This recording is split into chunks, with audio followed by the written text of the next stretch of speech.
வானிலை ஆய்வு மையம் செயலிழந்து விட்டதா? இதோ உண்மை நிலவரம். வயநாடு அப்படிங்கிற வார்த்தை இன்னைக்கு இந்தியா முழுவதுமே பிரபலமாகிருக்கு. ராகுல் காந்தி போட்டியிட்ட போது வயநாடு கேரளாவின் ஒரு தொகுதியாக மட்டுமே பார்க்கப்பட்டது. சிறுபான்மையினர் அதிகமாக வாழக்கூடிய தொகுதி அப்படிங்கிறதால வயநாட்டை ராகுல் காந்தி தேர்வு பண்ணார் அப்படிங்கிற அளவில் மட்டும்தான் அது பேசப்பட்டது. அதோட ஒரு சுற்றுலா தலம் என்பது கூட ஊரை சுற்றி பார்க்குறவங்களுக்கு தான் அறிமுகமே தவிர சாதாரண மக்களுக்கு அது கூட தெரியாது. ஆனால் இப்போது நூற்றுக்கணக்கான உயிர்களை பலி கொண்டிருக்கும் நிலச்சரிவால் எத்தனை நிலச்சரிவு என்பதை விட மலைச்சரிவு அப்படின்னு கூட நம்ம சொல்லலாம். இதனால் வயநாடு இன்னைக்கு இந்தியாவுடைய முழு கவனத்தையும் ஈர்த்திருக்கிறது. கட்டுப்பாடற்ற கட்டிடங்கள், விதிமுறைகளை மீறிய தோட்டங்கள், காடுகள் அழிப்பு, மலையை தோண்டி குழாய்கள் பதித்தல் போன்றவை காரணமாக தான் இந்த நிலச்சரிவு ஏற்பட்டதாக சூழலியல் நிபுணர்கள் தெரிவிக்கிறாங்க. வயநாடு மட்டுமல்லாது மலப்புரத்தில் நிலம்பூர், இடுக்கி ஆகிய பகுதிகளுக்கு நிலச்சரிவு அப்படிங்கிறது புதிது கிடையாது அப்படிங்கிறாங்க மண்வள ஆய்வாளர்கள். வயநாடு மாவட்ட மண் பாதுகாப்பு அலுவலக பதிவின்படி 2018 ஜூன் 1 முதல் ஆகஸ்ட் 30 வரை சுமார் 200 நிலச்சரிவுகள் ஏற்பட்டது. இது மக்கள் வசிக்கும் பகுதியில் ஏற்பட்ட நிலச்சரிவுகளின் பதிவுகள் மட்டும்தான். காடுகளுக்குள் ஏற்பட்டவை பதிவு செய்யப்படலை அப்படின்னு கேரள மாநில பல்லுயிர் வாரிய அறிக்கையில் குறிப்பிடப்பட்டிருக்கு.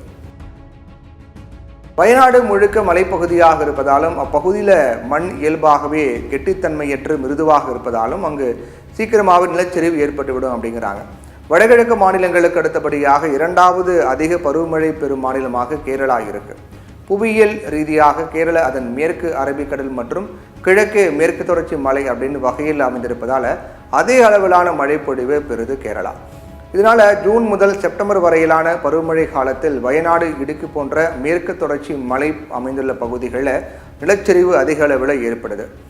தனித்தன்மை வாய்ந்த மழைப்பொழிவு, பாலக்காடு கணவாயில் பிரிக்கப்பட்ட செங்குத்தான சரிவு போன்ற கட்டமைப்புகளின் காரணமாக தான் அங்கே இருக்கக்கூடிய மலைத்தொடர் பகுதிகள் கடுமையான வெள்ளம் மற்றும் நிலச்சரிவுகள் பேரிடர்களை எதிர்கொள்ளுது. இதோட மனிதர்கள் செய்யக்கூடிய திருவிளையாடல்கள் பேரிடர்களாக மாற்றுது. இந்திய வானிலை ஆய்வு மைய தரவுகள் படி கேரள மாநிலத்தில் ஜூலை 1 முதல் ஜூலை 30 வரை சராசரி அளவிலேயே மழை பெஞ்சிருக்கு.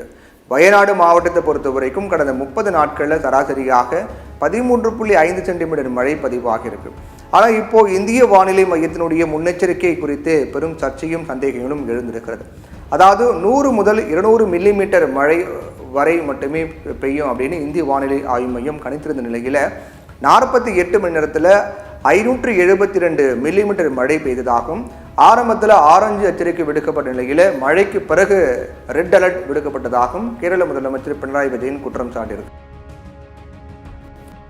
இந்திய புவியியல் ஆய்வு அமைப்பு சிறிய நிலச்சரிவு ஏற்படும் வாய்ப்புள்ளதாக பச்சை எச்சரிக்கை மட்டுமே வெளியிட்டது அப்படின்னும் குற்றச்சாட்டுகளை முன்வைத்திருக்கிறார் பினராயி விஜயன்.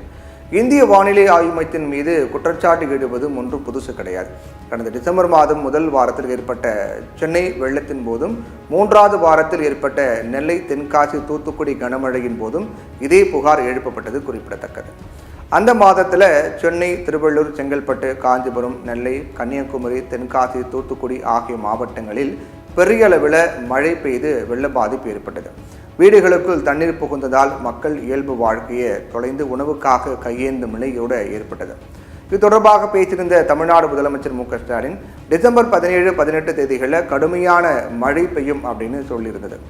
ஆனால் கணித்த அளவை விட பல மடங்கு அதிகமாக மழை பெய்தது அப்படின்னும் ஆய்வு மையத்தின் எச்சரிக்கை மிக தாமதமாக கிடைத்தது அப்படின்னும் இதன் காரணமாக பாதிப்பு ஏற்பட்டது அப்படின்னும் சொல்லியிருந்தார். இந்திய வானிலை ஆய்வு மைய கணிப்பு சரியான நேரத்தில் துல்லியமாக கொடுக்கப்பட்டிருக்கணும், ஆனால் குறுகிய காலத்தில் ரெட் அலர்ட் கொடுக்கப்பட்டது அப்படின்னு பால்வளத்துறை அமைச்சர் மனோஜ் தங்கராஜ் குற்றம் சாட்டியிருந்தார். இதே புகாரை தான் பல தரப்பினரும் அப்போது முன்வைத்தது குறிப்பிடத்தக்கது. இப்போவும் அதே புகார் எழுந்திருப்பதை கவனிக்கணும். இந்திய வானிலை ஆய்வு மையம் அமெரிக்க உருவாக்கிய உலகளாவிய முன்னறிவு அமைப்பு அப்படிங்கிற மாடலை பின்பற்றி வானிலை அறிக்கை வெளியிட்டு வராங்க. இந்தியா வெப்பமண்டல நாடாக உள்ளதால் உலகளாவிய முன்னறிவிப்பு அமைப்பு மாதிரியே பயன்படுத்தி எடுக்கப்படக்கூடிய வானிலை கணிப்புகளில் துல்லியத்தன்மை வெகுவாக குறைகிறது அப்படிங்கிறாங்க நிபுணர்கள். இந்திய வானிலை ஆய்வு மையத்தில் வட இந்தியாவுக்கு அதிக மழை தரக்கூடிய தென்மேற்கு பருவமழை தொடர்பான தகவல்கள் இருக்கிறதே தவிர வடகிழக்கு தொடர்பான ஆராய்ச்சிகள் பெரிய அளவில் மேற்கொள்ளப்படுறதே கிடையாது அப்படின்ற புகார்களையும் முன்வைக்கிறாங்க. கலாச்சாரம், பண்பாடு போன்றவற்றில் மட்டுமே இந்தியா பன்முகத்தன்மை கொண்டது கிடையாது. தட்பவெப்பத்திலும் பன்முகத்தன்மை கொண்ட நாடாகும்.